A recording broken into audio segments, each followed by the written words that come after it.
zadovoljna odrađenom sezonom, godinom koja je evo pri izmaku iza mene. Voljela bi da sljedeća bude bar upola uspješna kao i ova, ali eto, ja ću se truditi i dati sve od sebe da bude još uspješnija, uz pretpostavku naravno da me zaobiđu ozljede i onda znam da mogu biti najbolja. Skupili ste dosta bodova i sad ste u kvoti za olimpijske igre, hoće li to biti dovoljno?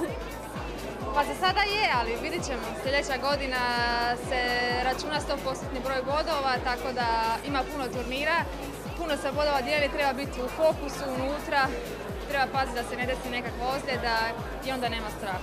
Koji vam je neki najvažniji turnir iduće godine ili možda koji je zadnji na kojem možete znati evo sad imam olimpijske igre u Riju? Pa mislim da će to biti svjetsko prvenstvo u 5. mjesecu.